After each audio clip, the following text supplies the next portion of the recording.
Hi, this is Gila. I have just listened and watched the interview of Tommy Robinson with Ezra Levant. I've given a link below to the details where you can watch it too.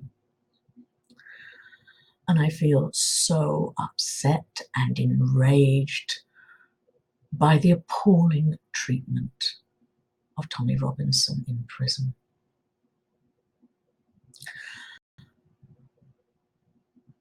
I grew up in Britain in the 60s and 70s. I have lived most of my life in Britain. And I was brought up to believe that my country is a country of freedom, of respect for the rights of the individual, that all people would be guaranteed a free trial and human rights respected. My parents were born in the early 30s and they grew up during the Second World War. And I grew up listening to stories of what their life was like in the Blitz, with the doodle bus. And I remember my father telling me that everyone knew they would win. There was no doubt that whatever it took, Britain would stand up for truth and freedom against tyranny.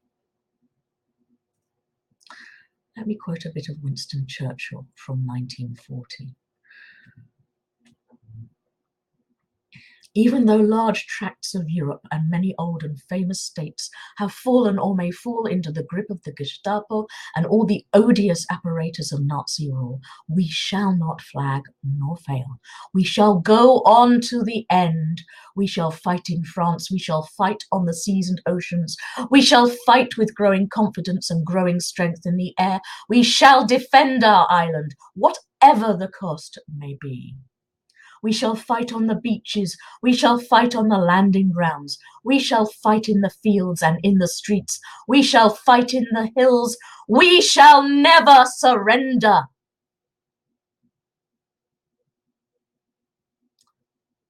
And that was 1940.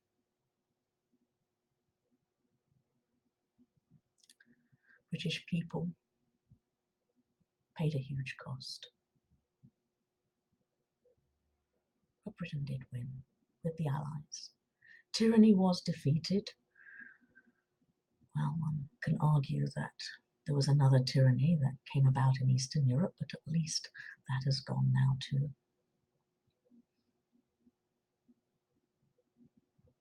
Now it's 2018. What has happened? We have had leaders pathetically telling us that Islam is a religion of peace, when all you have to do is open the Quran and find that it's the lie that it is. We have opened our gates to millions of immigrants from different culture, different religious understanding, different political understanding. Now,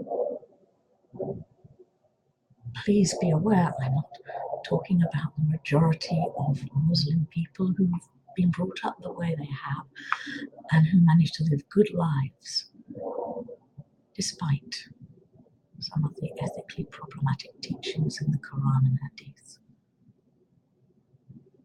I'm talking about the ideology, because Islam is first and foremost a political ideology, oppressive, supremacist, bigoted,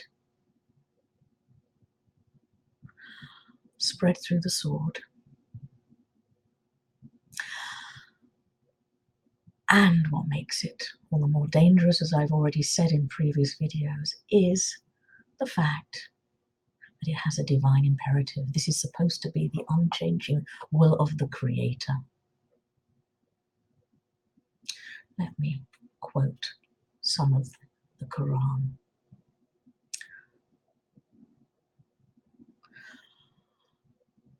Quran, Surah 8, verse 12. Remember when your Lord inspired the angels, I will cast terror into the hearts of those who disbelieve. Therefore strike off their heads and strike off every fingertip of them.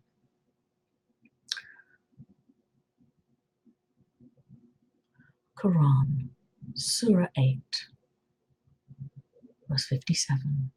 If you come on them in war, deal with them so as to strike fear in those who are behind them, that haply they may remember. Quran, Surah 5, verse 33.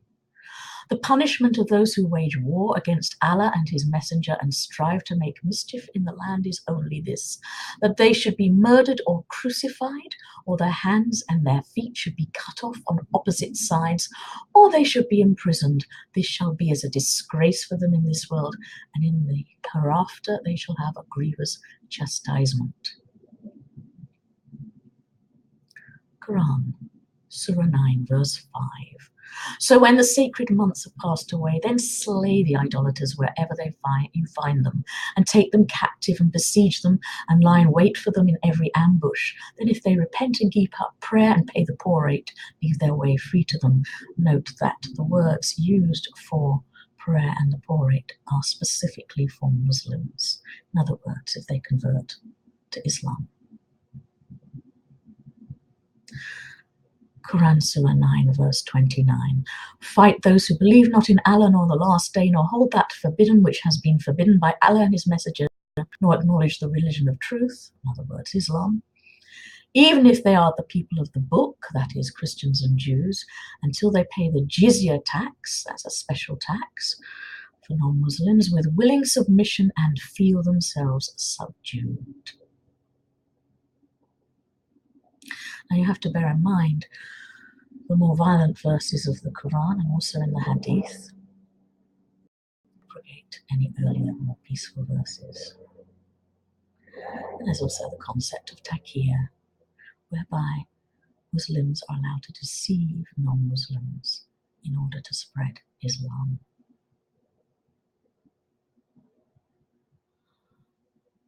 Now, if anybody thinks, well, what about the violence in the Old Testament?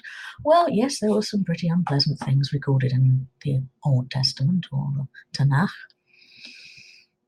but they are descriptive about 3,000 plus years ago.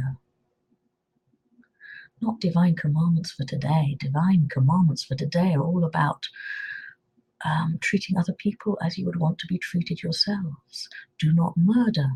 Don't commit adultery, don't steal, don't covet, honor your parents. Not too much of that made its way into the Quran. And that is the problem. And I am sick and tired of pathetic refusals to face facts, to face the truth, especially our pathetic leaders, who should know better. Why are we so scared? Why are we letting ourselves, our whole way of life, being subjugated by what is frankly an inferior, ethically, ideology? When we fought against something which does bear some resemblance during the Second World War, to free Europe. Free. Where is the spirit that Churchill embodied? I'm not saying we should go around fighting physically. About standing up and speaking truth and not being frightened anymore, not being scared of being falsely accused of being a racist or a bigot or Islamophobe or whatever PC buzzwords being bandied about. And coming back to Tommy Robinson, where are all the freedom fighters supporting him? Where are the media, the BBC, Channel 4, standing up and saying, this is appalling? Where is Amnesty International? The way Tommy Robinson was treated is absolutely disgusting and a violation of all that I was brought up to believe that Britain embodied.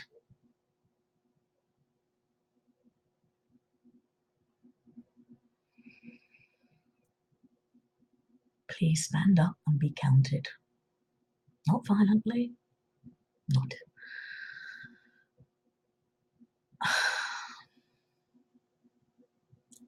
but firmly.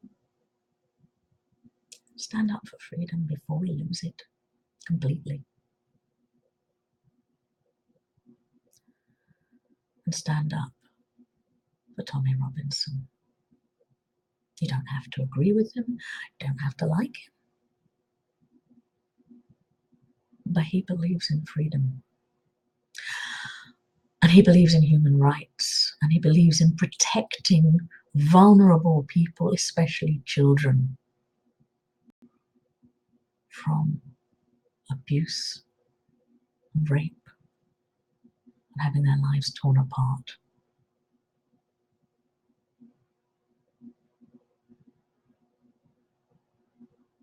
By people who have no respect for them whatsoever.